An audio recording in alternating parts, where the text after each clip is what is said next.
थोड़ा सा लेट हो गया हूँ, 11 बज चुके हैं और chairman PTI Imran Khan ATC court में पहुँच रहे हैं। बख्तरबंद गाड़ियाँ, पुलिस एहलकार और ये एटीसी कोर्ट। वहाँ से मेरा ख्याल इमरान खान आ गए हैं। अब अपने चैनल को भी अपडेट कर देते हैं। हेलो, हाँ जी, इमरान खान पहुँच गए हैं। इमरान खान इंसदाद की अदालत पहुंच चुके हैं। अब्दुल कादिर हमारे साथ मौजूद है, उनसे मजीद जानेंगे। अब्दुल कादिर, अपडेट।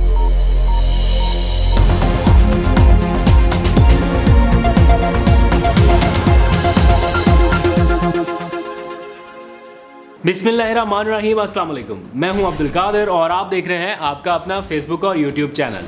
आज तारीख है 12 सितंबर और दिन है पीर का।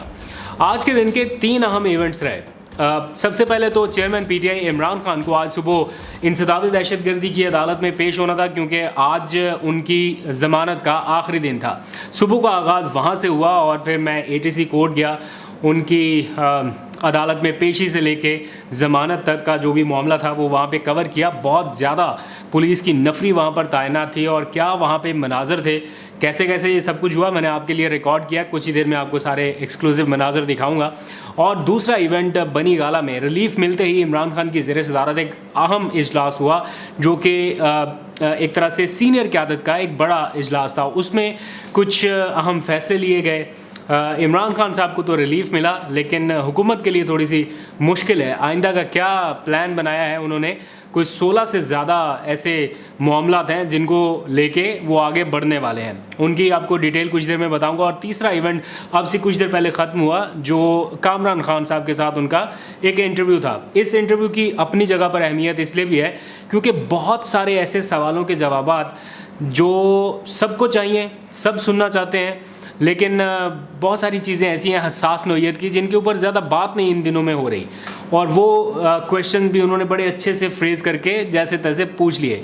और इमरान खान साहब ने बड़ी महारत से उन सवालों का ना सिर्फ जवाब दिया, बल्कि एक तरह से वो नैरेटिव शिफ्ट को कर दिया उन्होंने और पूरी गेम एक तरह से फिर से बदल दिया है।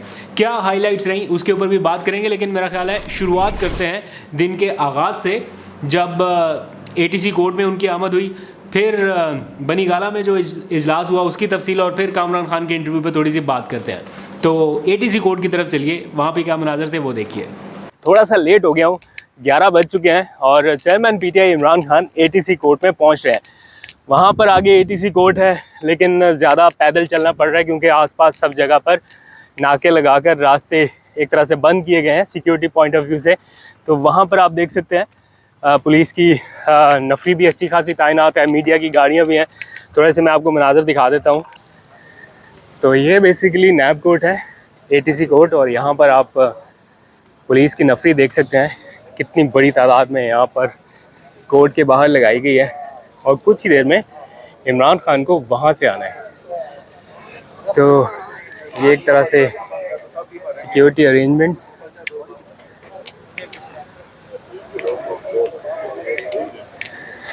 बख्तरबंद गाड़ियाँ, पुलिस एहलकार और ये एटीसी कोर्ट।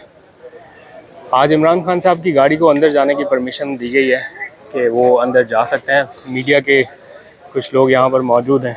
सिक्योरिटी की एक लेयर एटीसी कोर्ट के बाहर है और इमरान खान साहब को आना है वहाँ से, और वहाँ पे भी सिक्योरिटी के अच्छे खासे अरेंजमेंट्स हैं। मैं अगर जूम करके आपको दिखा सकूँ तो वो देखें, वहाँ से मेरा ख्याल इमरान खान आ गए हैं। अब अपने चैनल को भी अपडेट कर देते हैं। हेलो, हाँ जी, मेरा ख्याल है इमरान खान पहुंच गए हैं। हेलो, हाँ जी, हाँ पहुंच गया। सामने गाड़ियाँ आ रही हैं, बस मैं आपको कंफर्म करता हूँ। मेरे साथ लाइन पे रहे आप। लाइन पे रहो क्योंकि बीपर पे जाएंगे। हाँ ठीक है। रुक जा। नहीं वो कह रहे मैं कंफर्म करूंगा फिर उसके बाद।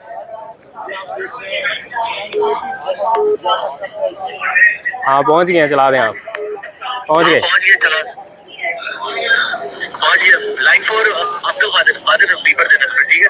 ओके। रेडी। आपको इस पर प्रोग्राम कैसे चलेंगे? कानून जस्टिस धमकी का फैसला इमरान खान के पुलिस हमारे के पास पर समाज, और इस वक्त आप देख सकते हैं इमरान खान अदालत पहुंच गए हैं। एडिशनल सेशन जज से मुतालिक बयान पर इमरान खान के खिलाफ दहशतगर्दी का एक केस है। साबिक वज़ीर-ए-आज़म इमरान खान इंसदाद दहशतगर्दी अदालत में पेश हो गए। इमरान खान की पेशी के मौके पर सरदार दहशत गर्दी की अदालत के बाहर सिक्योरिटी हाई अलर्ट है। इमरान खान सरदार दहशत गर्दी की अदालत पहुंच चुके हैं। अब्दुल कादिर हमारे साथ मौजूद है, उनसे मजीद जानेंगे। अब्दुल कादिर ओके जी, तो इमरान खान के ख़िलाफ़ केस की जो समाअत थी वो 20 सितंबर तक मुलतवी हुई है और एक बार फिर से सारे यहाँ पर अलर्ट हो गए हैं, सिक्योरिटी के जितने भी यहाँ पर लोग हैं। और अब इमरान खान कुछ ही देर में ATC कोर्ट से निकलकर बनीगाला वापस रवाना हो जाएंगे। तो जनाब chairman PTI Imran Khan ATC court में पेशी के बाद अब वापस रवाना हो रहे हैं। थोड़ा पीछे हो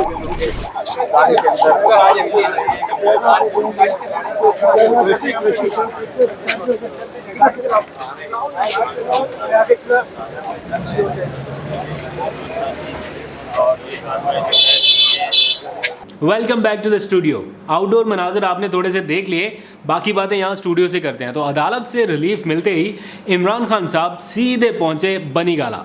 तबाही में गिरी मईशत और बदतरीन महंगाई समेत मुल्क में जारी जो नेक्स्ट लेवल की मीडिया सेंसरशिप है, इस मामले पर एक हंगामी इजलास बुलाया। यूँ समझ लीजिए कि आज PTI की टॉप टियर की सारी लीडरशिप मौजूद थी।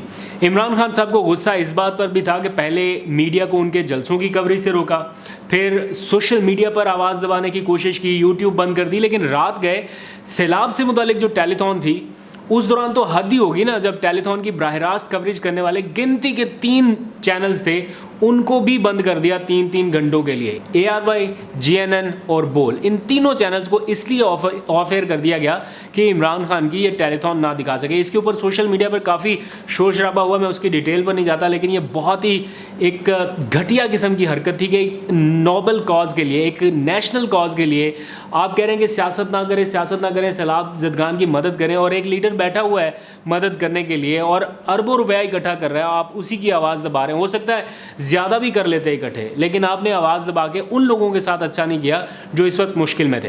खैर, इमरान खान की ज़ेर क़यादत जो आज का सीनियर क़यादत का अहम इजलास हुआ, इसमें एक तो सियासी मुकदमात, फिर अदालत में पेशियाँ और मीडिया सेंसरशिप जो इस वक्त जारी है, उसके साथ साथ 16 मुख्तलिफ मामलात पर कप्तान ने अपने खिलाड़ियों को जारहाना इनिंग खेलने का कहा है। साथ ही ये भी बता दिया कि डरने और दबने की बिल्कुल भी ज़रूरत नहीं है, उन्हें अब सिर्फ दलेर लोगों की ज़रूरत है। तो सबसे पहले असद उमर की जानिब से इजलास के जितने भी शुरका थे उनको पाकिस्तान में जो बढ़ते हुए कर्जे हैं या कर्ज़ों का जो बोझ है उसकी तफसीलात बताई गई। इजलास में पता ये चला कि इस वक्त पाकिस्तान को लगभग 30 अरब डॉलर्स, 30 अरब रुपया नहीं है, ये 30 अरब डॉलर्स के कर्जे वापस करने हैं, जबकि IMF से मिलने वाला जो टोटल कर्जा है जिसके ऊपर काफ़ी ढोल पीटा जा रहा है वो सिर्फ 2 अरब डॉलर है। 30 अरब वापस करना है, मिल कितना रहा है? 2 अरब डॉलर, और मिल भी कर्ज ही रहा है, कोई ऐसे नहीं दे रहा कि चलें आप रख लें अपना कर्जा वापस कर लीजिएगा, ये भी कर्ज ही मिल रहा है और इसको भी सूद समेत हमने चुकाना है। तो और पाकिस्तान के लिए ख़तरे की जो घंटी है वो पाकिस्तान का बॉन्ड जो है वो मार्केट में बिल्कुल तबाह हो गया सियासी अदम इस्तेहकाम के बाइस। फिर इसके बाइस आइंदा चंद माह में मुल्क की मईशत को जो संगीन सूरत हाल का सामना करना पड़ेगा वो भी बताया गया। शौकत तरीन ने भी अपनी अपनी ब्रीफिंग दी, ख़ासतौर पर करेंसी की सूरत हाल के हवाले से आगाह किया गया कि पाकिस्तानी रुपया अपनी वैल्यू को उस तरह से रीगेन नहीं कर पा रहा, मुसलसल वैल्यू गिर रही है, डॉलर बढ़ रहा है और इसका बराह रास्त असर जो है वो महंगे फ्यूल और महंगी तरीन बिजली की सूरत में आपको भुगतना पड़ेगा, आपकी जेबों पर पड़ना है ये डाका। और नहीं यकीन तो बिल उठा के देख लें, और नहीं यकीन तो फिर आज की खबरें भी सुन लें जब बताया जा रहा है कि आज की तारीख में भी बिजली महंगी हुई है। अभी पता नहीं कुछ दिनों पहले महंगी की गई थी, आज फिर महंगी हुई है और पता नहीं कब तक ये सिलसिला जारी रहेगा। तो इमरान खान साहब ने बिला ताख़ीर मुआशी बहाली की हिकमत अमली तैयार करने की हिदायत की। और लोग वो इस गेम से बाहर है, इस रेस से बाहर है, लेकिन आज गेम से बाहर है ना, हमेशा के लिए तो नहीं। इंशाल्लाह वापस इक़्तिदार में आएंगे तो यहीं से मामला इंशाल्लाह शुरू हो सकता है जहाँ से छोड़ा गया था। तो मईशत से जुड़े 16 मौज़ूआत पर मुतबादल हिकमत अमली तैयार करके अवाम के सामने भी पेश की जाएगी।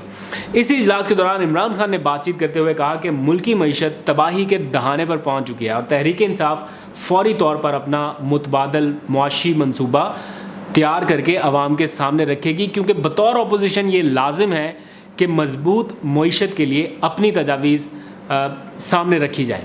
उन्होंने कहा कि सैलाब मुतासरीन के लिए जो उनकी टेलीथॉन थी उसका जिस तरह से ब्लैकआउट किया गया वो शर्मनाक हरकत थी और तहरीक इंसाफ मीडिया सेंसरशिप का ये मामला अवामी और आलमी दोनों फोरम्स पर उठाएगी। इमरान खान ने इसी इजलास के दौरान अपने ट्विटर पैगाम के ज़रिए वज़ीर-ए-आज़म शहबाज शरीफ से सवाल भी पूछा। इसी इजलास के दौरान उन्होंने कहा अपनी ट्वीट में, बल्कि क्वेश्चन लिखा कि शहबाज शरीफ से मेरा सवाल है कि क्या तहरीक इंसाफ के खौफ की वजह से मीडिया पर हमारी जुबाबंदी की ज़िम्मेदार आप हो? क्या सहाफ़ियों पर तशद्दुद और उनके खिलाफ झूठे मुकदमों के इंदराज के ज़िम्मेदार आप हो या नहीं? क्या टीवी और यूट्यूब पर मुझे और तहरीक इंसाफ को ब्लैकआउट करने के ज़िम्मेदार आप हो या नहीं? मेरी फ्लड रिलीफ टेलीथॉन की नशरियात रोकने जैसी मज़मूम कोशिश के भी ज़िम्मेदार आप हो या नहीं? उन्होंने कहा कि हमें मालूम है कि आपके मुजरम हवारी और उनके जितने सरपरस्त हैं वो तहरीक इंसाफ की मकबूलियत से खौफज़दा हैं, लेकिन जो भी कर लें, जो मर्ज़ी कर लें, इस वक्त आप जो कर रहे हैं इस सब का जवाब आपको देना होगा और इंशाल्लाह जल्द देना होगा। ये सारी सूरत हाल रही। अब से कुछ देर पहले आपने कामरान खान का इंटरव्यू सुना। उस इंटरव्यू में बहुत सारे सवालों के जवाब मिल गए। इमरान खान साहब वो कहते हैं ना, स्पिल द बीन्स। उन्होंने फिर से एक टेस्टर जो है वो मार्केट में फेंक दिया है। इस इंटरव्यू में मुल्क की सियासी सूरत हाल से जुड़े कुछ अहम सवालात और ऐसे कोर इश्यूज़ को टच किया गया जिनको अमूमन शायद इन दिनों में मीडिया के ऊपर उस तरह से हाईलाइट नहीं किया जा रहा, लेकिन कामरान खान साहब ने बड़े अच्छे से वो क्वेश्चन फ्रेज कर लिए। ऑल्दो कि उनका ये इंटरव्यू भी कई जगहों पर एडिटेड था, वो पता चल जाता है जब एडिटेड हो, लेकिन मैं चूँकि मीडिया पर्सन हूँ तो इस वक्त जो सेंसरशिप का माहौल है और जो चीज़ों को फेस करना पड़ रहा है तो मैं बहुत अच्छे से समझता हूँ, इसलिए ये ज़रूरी भी था कि कहीं कहीं पर छोटा मोटा कट लगाया जाए। लेकिन जो मेजर बातें उन्होंने करनी थी 2-3 वो उन्होंने कर दी हैं। मैं उसको यहाँ पे डिबेट का हिस्सा इसलिए नहीं बनाना चाहता कि वो आप लोगों ने वो सारी चीज़ें सुन ली हैं। उन्होंने जो एक्सटेंशन वाला मामला है उसके ऊपर भी उन्होंने अपनी पोजीशन क्लियर कर दी, फिर अदालत वाले मामले के ऊपर भी अपनी पोजीशन क्लियर कर दी। कई मामलात के ऊपर लचक दिखाई। उन्होंने बातचीत करने के हवाले से भी लचक का मुजाहरा किया कि हम बात करने के लिए तैयार हैं, अगले तो बताएं कि इलेक्शन की तारीख दे रहे हैं या नहीं। फिर जो तैनाती का इतना इशू इतना बनाया गया है उसके ऊपर भी उन्होंने बड़ा कॉम्प्रिहेंसिवली और बड़ा अच्छे से वो जवाब दे दिया। आई होप कि इस बार कोई उन्हें गद्दारी का सर्टिफिकेट नहीं देने जाएगा या कोई ये नहीं कहेगा ये क्या कह दिया, ये क्या कह दिया। और साथ ही बाकी मामलात के हवाले से जो अदालत में चल रहे हैं तो हर तरह से जो उनके ऊपर तीर बरसाए जा रहे थे उन्होंने बड़े अच्छे से डिफेंड कर लिया है। तो इस इंटरव्यू का आने वाले दिनों में काफ़ी ज़्यादा चर्चा भी रहेगा, काफ़ी ज़्यादा असर भी रहेगा, क्योंकि ये नीड ऑफ द आवर थी और इमरान खान साहब अपनी बहुत सारी बातें क्लियर करना चाहते थे जो आज के इंटरव्यू के थ्रू उन्होंने कर दी हैं। जो बातें जल्द से जुलूसों में उस तरह से नहीं हो सकती वो आज उन्होंने कर दी हैं।